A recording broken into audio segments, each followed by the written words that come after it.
sou a Georgia, educadora do Museu da Cidade de São Paulo, e esse é o solar da Marquesa de Santos. Ele é a sede do Museu da Cidade de São Paulo e ele data, primeiro registro, de 1750, com 2 sobrados nesse mesmo espaço onde atualmente ele é o solar. O solar, como a gente conhece, ele data de 1834, quando a Marquesa de Santos ela ocupa e já é unificada a casa. Então a gente consegue ver um pouco sobre essa unificação nas paredes da casa, no chão. A gente consegue falar um pouco sobre isso que o restauro fez.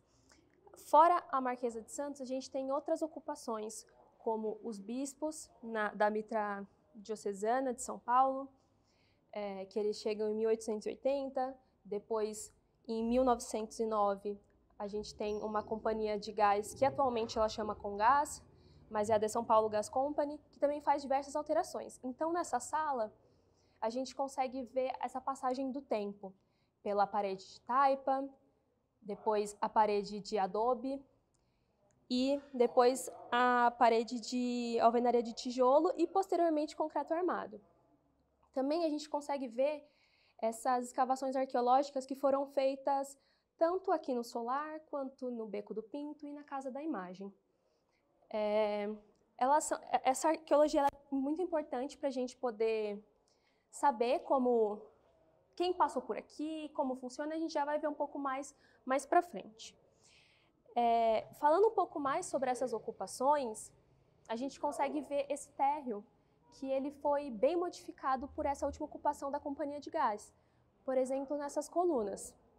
Então, a gente tem coluna de ferro revestida por alvenaria de tijolo, e mais para frente só o ferro mesmo, que essa alvenaria foi retirada, mas a casa, essencialmente, ela é de taipa de pilão. Então, a gente vai conseguir ver em vários pontos da casa essas paredes de taipa.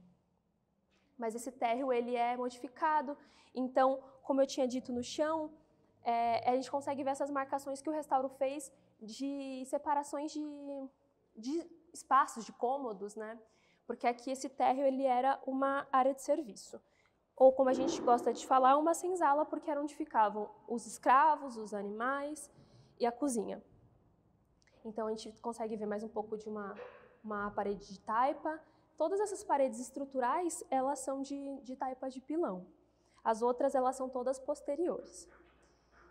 E aqui, como eu falei da arqueologia, ela é muito interessante, porque nessa casa a gente sabe quem são as pessoas que passaram, por quanto tempo, são ocupações longas, mas o trabalho arqueológico ele é muito interessante para a gente descobrir em que época as pessoas viveram, qual classe social, gênero, enfim. Eu sempre falo de uma crônica do Luiz Fernando Veríssimo, que chama O Lixo, que nessa crônica a gente consegue, eles são dois vizinhos, que eles começam a ver o lixo um do outro, eles conseguem saber como que está a relação daquela pessoa, se ela está triste, se ela se separou. Então, com essas escavações arqueológicas, a gente consegue também saber a mesma coisa. Quantas pessoas viviam,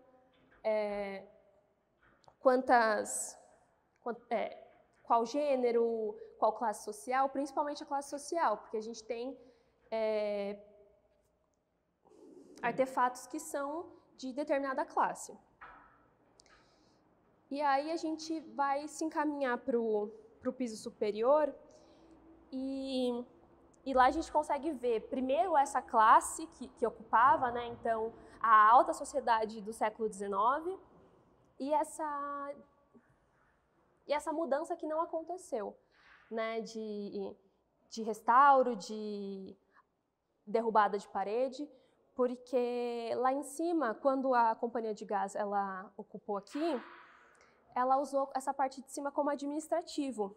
Então, ela não precisou fazer tantas alterações como foi feita no térreo, já que daquela área de serviço teve que virar uma loja.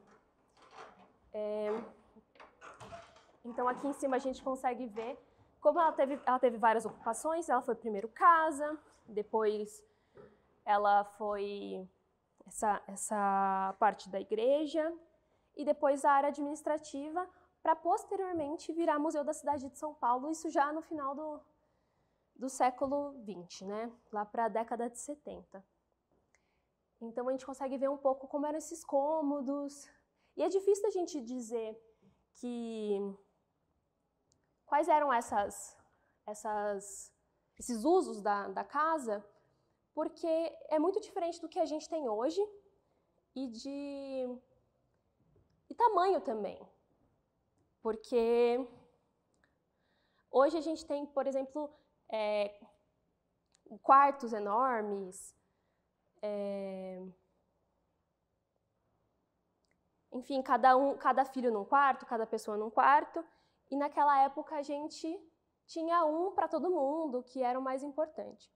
Mas o interessante é pensar nessa casa, nesse século XIX, com a ocupação da Marquesa de Santos, nos salões de festa, que eram o que movimentava a cidade de São Paulo, porque a gente não tinha um clube, um shopping. Então, nesse momento, tudo o que acontecia, toda a parte sociopolítica, cultural e econômica da cidade acontecia nesses salões de festa. E aí é interessante da gente falar do salão, e o que eu gosto de falar de diferença do salão para casa, é o teto. Então, aqui nesse salão a gente consegue ver o teto ele muito mais alto, mais arredondado, com adornos. Já o que é casa, ele já é mais baixo, reto, sem esses adornos. E aqui são os 3 salões de festa, né? Então aqui aconteciam todos os saraus, bailes, encontros políticos da alta sociedade de São Paulo, né? Então, a Marquesa de Santos, que a gente vai falar isso já que ela leva o nome da casa, ela foi uma figura extremamente importante para a casa também, mas para a cidade de São Paulo. Ela e o seu marido, o Rafael Tobias de Aguiar, que era o presidente da província, que seria equivalente a um governador hoje, eles promoviam todos esses encontros aqui. Mas é interessante a gente pensar quem eram essas pessoas que ocupavam esse espaço. Quem era essa sociedade? Apesar da Marquesa de Santos ser uma mulher, e isso ser muito interessante para a gente pensar, o papel da mulher na sociedade paulistana, ela só atingiu esse patamar, ela só era importante, só era respeitada por ser uma mulher rica. Então, quantas mulheres, quantas pessoas construíram essa casa e não podiam acessar. Então, essa rua, a Rua do Carmo, essa que atualmente é a Roberto Simonsen, ela era extremamente importante para a cidade de São Paulo. E esses prédios laterais, eles não existiam. Então, era como se fosse um grande pedaço aberto, onde toda a população poderia ver quem era essa pequena parcela da sociedade que podia acessar aqui. Então, é importante pensar para quem a casa foi construída e quem acessa a casa hoje. A gente está na Sé e tem muitas pessoas que estão em situação de rua. Será que elas acessam o museu hoje? Será que as pessoas que na época construíram a casa acessam ele hoje? Então, é um museu aberto para todo mundo, mas será que todo mundo acessa?